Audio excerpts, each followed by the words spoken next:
I'm going to share with you 6 reasons why I think all new sellers should begin with retail arbitrage.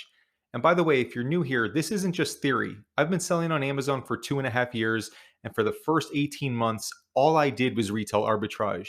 And in my first full calendar year, I did about $80,000 in profit, about $300,000 in sales, again, just from retail arbitrage. So, in no particular order, I'm going to share with you what I love about retail arbitrage for beginners, and at the end of this, not just for beginners, but what I love about RA for everybody. So, first up on the list is what I like about retail arbitrage for beginners. I think it's the least amount of friction of any of the ways to source for Amazon FBA. Okay. What I mean by that and why I think it's so important is that for me, I think success really boils down to two things: taking action and consistently showing up. And if you do those two things over enough period of time, you will find some form of success, right? Think of anything in your life. What have you started and shown up for consistently and you haven't succeeded with, right? To some capacity. And so, the same way that if you wanted to lose weight and going to the gym was a huge priority in your life, you should go to the gym first thing in the morning, because otherwise the day and life can get in your way. So having that elimination of friction is huge. And with retail arbitrage, tying it back in, you can start scanning stuff in your home tomorrow. You can go to Walmart tomorrow. Shoot, you can do it today, right? You can go to Target today. It's very, very actionable and frictionless, and you can do it right now. Piggybacking off of number one, the second thing is that I love the approachability. And when I say approachability, I mean that basically anybody can do this. Like I mentioned, you can go to a Walmart, you can go to a Target, you can scan things at your home. There's hundreds of thousands of retailers within any populated area or unpopulated areas too. There are retailers, right? So anybody can do this. So the thought of having to be tech savvy or a millennial or anything like that for online arbitrage or other sourcing methods is eliminated, because literally anybody can go to a store and scan things and sell them on Amazon. I always say it's simple, not easy. Number 3 and 4 piggyback off of each other. RA takes less capital, less amount of money, and you get higher return on investment. And so let me share with you my personal experience. So when I was doing retail arbitrage, if I spent $10, I wanted to make $10 profit. So if I spent 10, typically it would sell for like 30. Amazon keeps 10. I get back the 10 that I spent on it and I would keep 10 profit. Okay. 100% return on investment is very common for retail arbitrage. Now that I'm all in on online arbitrage, a the standard return on investment is 30% return on investment, or let's just call it 33% so you can give me a round number as I explain this further. Okay. So that means in order to achieve the same amount of profit in online arbitrage as retail arbitrage, I would have to spend 3 times the amount of dollars. Okay. Again, if I spent 10, I wanted to make 10. Now, if I spend 10, I make $3.33. So I would have to spend $30 to achieve $10 profit.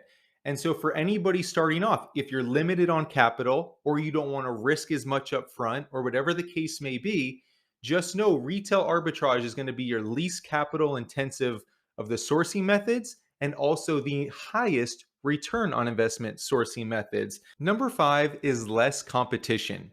And what I mean by this, when it comes to retail arbitrage, you're going to stores in your region, in your area, right?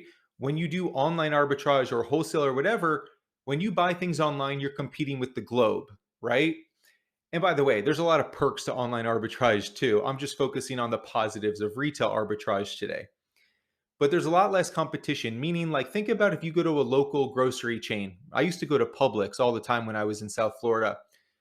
There would be a lot of products there that had like Latin American flair to them, or some stuff from the Caribbean, and some stuff from Key West and like key lime focused, things of that nature, right? I always say lean into your region. You're going to have things that only you or other people sourcing near you have access to, all right? Or clearance items, for instance. Your specific store may be the only store of, even if it's a large chain, that has these specific items on clearance, because every store doesn't sell out of things at the same rate, right? And so that gives you a major advantage and a very unique one by doing retail arbitrage. So you're only competing with people for the most part in your area. Now, if you were to go to like Walmart and scan their clearance, sometimes Walmart has the same clearance items across all stores, whether it be the Southeast or the entire country or whatever it is. But there's a lot of other stores where they're very store specific opportunities that you can only get with retail arbitrage. And the returns on those tend to be very high because of supply and demand. And lastly, I want to mention I think retail arbitrage is a great way to start because it's a gateway to online arbitrage, which is exactly what I did. I learned the ropes on retail arbitrage. I risked much less money up front. I proved to myself that I was committed in figuring these out, and I saw tens of thousands of Keepa charts. And then you have some light bulb moments. I scan this brand on the clearance shelf of vitamins, for instance, and I say, wow, even if I found these at full price, I would still make money on these. So naturally, now I go look for that product online. And now I say, wow, this brand has a lot of products. Let me search all of these brands. And now I realize there's 20 different online retailers that carry this brand. And by the way, let's say this was a vitamin C product. Well, now I realize there's high demand for vitamin C. What other brands are like this? And you just go down this rabbit hole, right? When I was doing just retail arbitrage, there were a few instances. It was basically like, if I can get my hands on more of these, I know I'm going to make money. So then you naturally go online and look for them.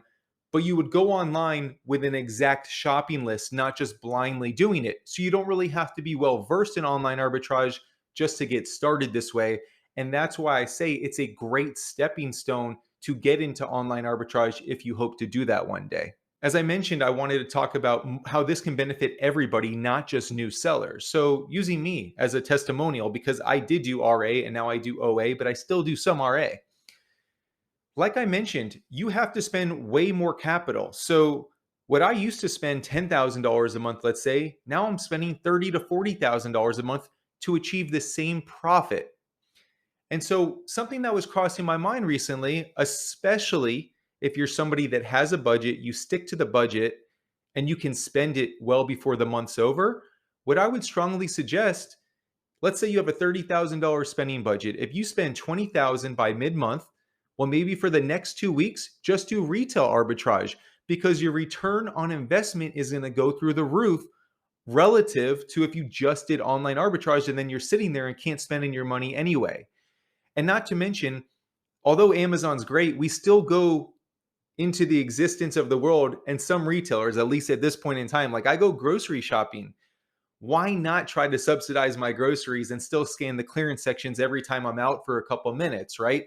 I think knowing both models, like RA and OA, if those are the two that you do, like I've done, is only going to make you a stronger Amazon seller, and it leads to both. You find leads in RA that you can take to OA and vice versa. So anyway, I don't think it's just for newbies. I think if you're tight on capital, RA is the way to go. And if you're not tech savvy, RA is also the way to go just to get your feet wet. You can start right away. It's actionable, it's approachable. And for all the other reasons I mentioned, you can start with way less money and get way better return on investment. So I would strongly encourage, if you're new, to start with that. I would certainly tell a friend that. And even if you're a seasoned vet with OA, don't think you're too good for RA. The returns are amazing, especially if you're running out of budget. Anyway, I appreciate you guys being here. I'm Jonathan. Duke does Amazon. Any questions, comments, topics, let me know. Have a great day, and I will talk to you guys soon. Take care.